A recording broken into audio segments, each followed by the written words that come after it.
Hey, welcome to this video. So what I have here is yet another GP Replicas purchase. So I've kind of always been against GP Replicas models purely because of a couple that I purchased previously. And I've seen a lot of video reviews of the models where the proportions are not great, right? So GP Replicas models are known for the proportions being very inaccurate.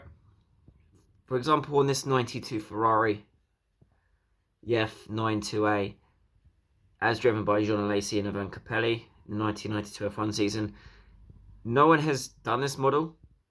So apart from Onyx, made a 143, no one has really made this model yet. So I do appreciate GP Replicas building this model because as a kid growing up, this was actually my favorite Ferrari. It's not now, but it was. It's a very unique model with the twin chassis there. The engine was terrible. That was what let them down that year. The engine was just horrific, and it affected the chassis balance and everything. But anyway, to my point about this actual model, for me, the proportions are wrong. The wheels are too big. Now, 1992 was the last season of the incredibly large rear wheels, the tyres. The rear tyres were a lot wider. 93, they shortened the width, and it didn't look as good. So 92 was the last year of the good old days with the big, fat, wide tyres, and they were a bit bigger in diameter as well, in rim size. But for me, looking at the model, the proportions of the wheels, they do look a bit too big. And you can look at Zotto and Mini Champs models from 1992, and the wheels and tyres are not this big. So that is one of my criticism. Also, GP Replicas, they always have the tyres facing aligned with the Goodyear Eagle markings as well, which isn't accurate really. They wouldn't be like that, would they?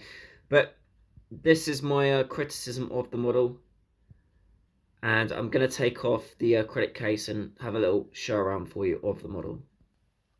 So when you purchase GP Replicas models today, you do get that acrylic case, which is nice. Now, this model was originally launched by GP Replicas a couple of years ago. It's been relaunched again in their launch of all their Ferraris they're doing at the moment, which is nice. I would have liked to drive a figure, but hey ho, it's all good.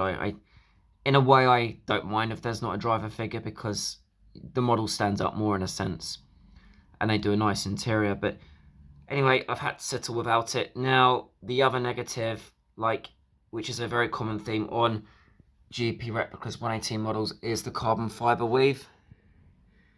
It is far too thick and prominent, the weave. It's more suitable for 112 diecast models. It's nice that they have this effect, but it's just way too strong and thick, this weave. It was not this prominent. And also, any photo etched chassis bolts, rivets, they're too big as well. They're more suitable for 112 scale. This would be my criticism. And this is what GP Replicas tend to do. They tend to make amazing detailing of the model to overcompensate their irregular proportion sizes and errors. And you have to pay very high prices. Now, GP Replicas models are the most expensive models on the market. I'm not going to build up a massive collection. I do not have thousands and thousands of euros or pounds, US dollars, whatever. Because let's face it, you need 3 for $1,000, right? They're just so bloody expensive to purchase. I got this model in a massive bundle I bought from CK Model Cars. I was already buying 7 models, so I worked out with my discount and even paying customer fees, I got this model very cheap because I bought everything in bulk. So because I did that, even with all my Mini Champs Senna models, this still worked out to £150 or £140 each, including the custom fees because I bought so many. So this is why I could afford to buy this model, because I got it in bulk and it didn't work out expensive. So that was how I got this. I wouldn't have paid 270 euros or whatever.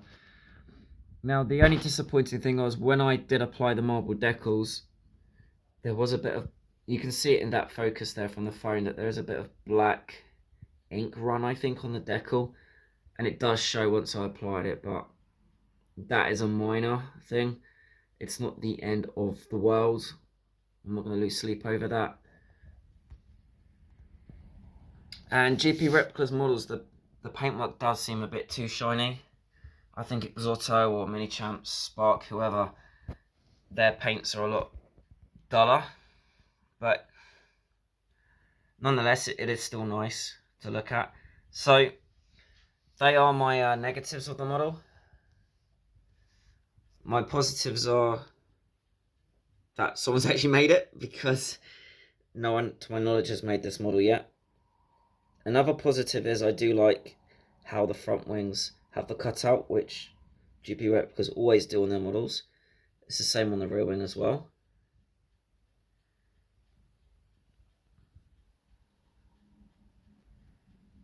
The interior, flocked interior with photo etch parts, and the seats. They had like a pig leather at the time, didn't they? In the other 80s models. I think it's the same type still. Something like that, something bizarre. But you've got this nice detail. Again, the chassis weave is a bit too prominent, but that's okay. And the steering wheel does look a bit too chunky. But you do have some incredible detailing nonetheless, which I can't actually pick up with my human eye. It's the phone picking this incredible detail up. So these are obviously the positives of the model.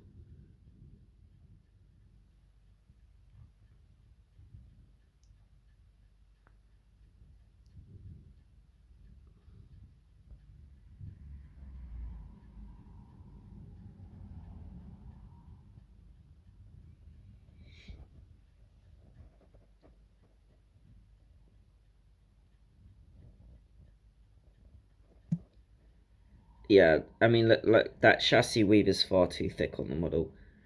You look at any photos from the day and it was never that thick, but that's why perhaps the 112 models are going to be better. There are definitely less complaints about that kind of business.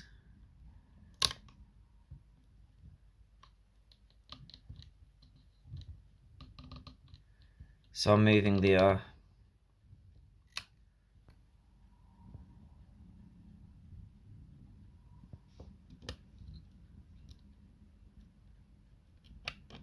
okay, that's good, isn't it? So the wheels are literally not even, wow, they can literally just come off. They must have a very thin glue. So GP Replicas just literally glue a wheel on. Can you believe that?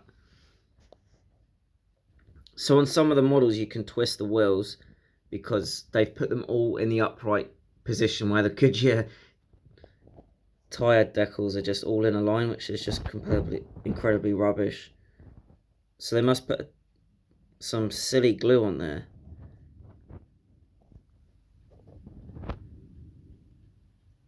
So you just hold it in place and they hold them all up in the upright position. And the slightest of twist and it comes off. Literally, that I had no pressure on that at all. There was no resistance. I mean, it's a standing resin model, isn't it? So it's not going to matter if I just pop them over, maybe put a little glue on there, but still, it's not something. I mean, the rear's probably the bloody same as well, isn't it? Oh no, the rear is more sturdy. You can twist it and it won't come off. But I know of people that have twisted the wheels round so they're not all in a line for, you know, a more little realisticness. But yeah, okay, that's a little bit disappointing, but nothing I can't fix. A quick look at the double chassis design, double floor it was called, wasn't it? The double floor. Incredibly, well, I think this was probably the most uncompetitive Ferrari of all time. It was horrible. Ivan Capelli was a very good driver, and unfortunately he had a horrible season. Didn't like the politics of Ferrari. And Jean Alesi, a legend, he didn't do anything. So yeah, a shame about this car. An incredible sounding V12 engine nonetheless. It looks nice. Haven't seen it in person, would love to. Just a very uncompetitive Ferrari. But yeah, this is a short GP Replicas diecast review. I'm not the biggest GP Replicas fan, but I got this model in a bundle. I am collecting all the Jean Alesi cars, and I do like 90s, 80s F1 cars, so I wanted it in my collection. I'm not going to collect every GP Replicas car. I'm not a millionaire, but there's a couple I want to fill my collection, like the 95 Jean Alesi Ferrari as well, maybe the 98 Schumacher car. But yeah, here you go, a short diecast review. Any questions about GP Replicas or your opinion, I'd love to hear, because I'm a rookie when it comes to GP Replicas. I'd love to hear what you like about GP Replicas or what you don't like. So leave a comment if you like, if you're interested. I'd love to hear a little bit more about GP Replicas. Thank you, of course, for watching this short casual diecast review. Thank you.